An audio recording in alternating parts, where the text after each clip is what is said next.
Welcome to Everyday Counseling, a podcast about understanding emotional patterns as they show up in everyday life.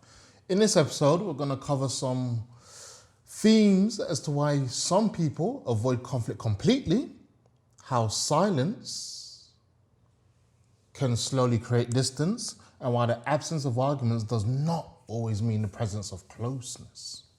Some people grow up believing conflict is dangerous. Are you one of those people? Not physically dangerous necessarily, emotionally dangerous. Maybe arguments in the house felt unpredictable. Maybe tension lasted for days. Maybe keeping the peace became the safest role available. So later in life, they became very good at avoiding friction. They stay calm, they let things go, they say, it's fine, very quickly. They convince themselves something does not matter. And sometimes, at first, this looks like emotional maturity. Other people describe them as easygoing, patient, uncomplicated, but underneath, something else can slowly start happening. They stop bringing themselves fully into conversations. You see this in relationships where one person is always adjusting, always softening their opinion before saying it, always calculating how something will land before speaking. Not because they're dishonest, because they're trying to prevent disconnection. With friends, this can look like agreeing outwardly while quietly feeling overlooked. You go along with plans you did not really want. You avoid saying something hurtful.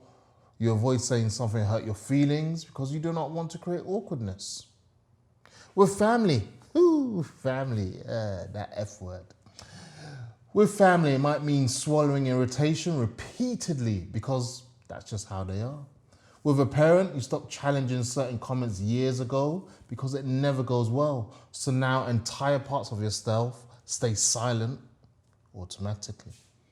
At work, you know that place, that workplace. Some people love, some people don't love.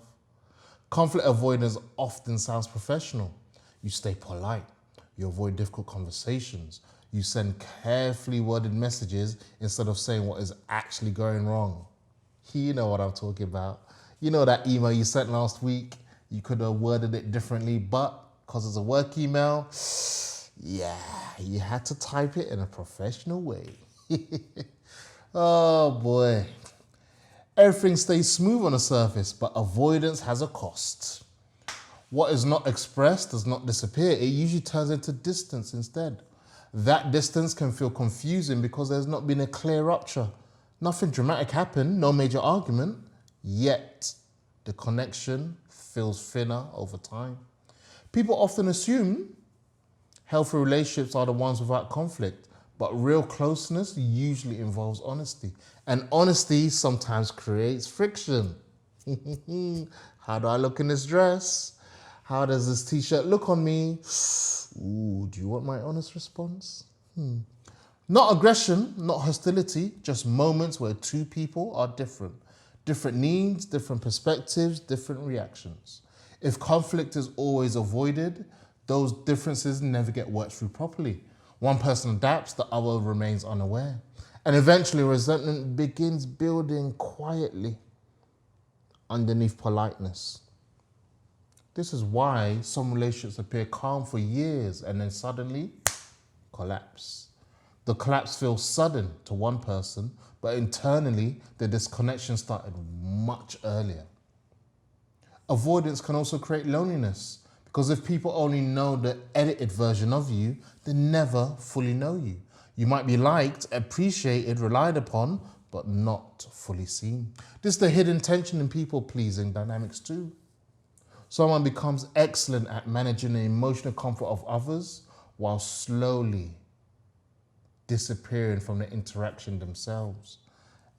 And after enough time, they often feel exhausted without understanding why. The nervous system stays alert constantly, monitoring reactions, preventing tension, keeping everything steady. That level of emotional management is tiring. The difficult part is that conflict avoidance is usually rewarded short term. Arguments stop quickly. The atmosphere stays calm. Other people remain comfortable. But long term, unresolved honesty creates emotional distance. Not every disagreement needs to become a deep conversation. Some things generally are small. But when important feelings repeatedly go unspoken, connection changes shape. You stop feeling emotionally present, and eventually you may realize people know your role in their life more than they know you. Let me repeat that once again for the people in the back. And eventually, you may realize people know your role in their life more than they know you. What changes this is not becoming confrontational, it is becoming more visible. Saying small true things sooner, expressing disappointment before resentment builds, allowing minor discomfort instead of preventing all tension. At first, that can feel exposing, especially if your identity has been built around being easy to be around. But often, the relationships that become stronger are the ones that can survive honesty.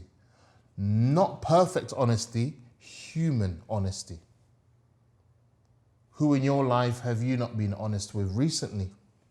Do you fancy talking to them, picking up the phone, calling them? How honest are you with yourself? I guess that's the first question to answer. Answering that will then lead and contribute to how honest you are with others. In the next episode, we're going to explore what happens when people begin allowing themselves to be seen more fully, and why authenticity often feels uncomfortable before it feels freeing. A side note, episode 99, which will be the next episode, will be the last episode of this season. I've got something very juicy coming up for the 100th episode. Stay tuned and find out what that is. Thank you once again for listening, and I'll speak to you in the next episode.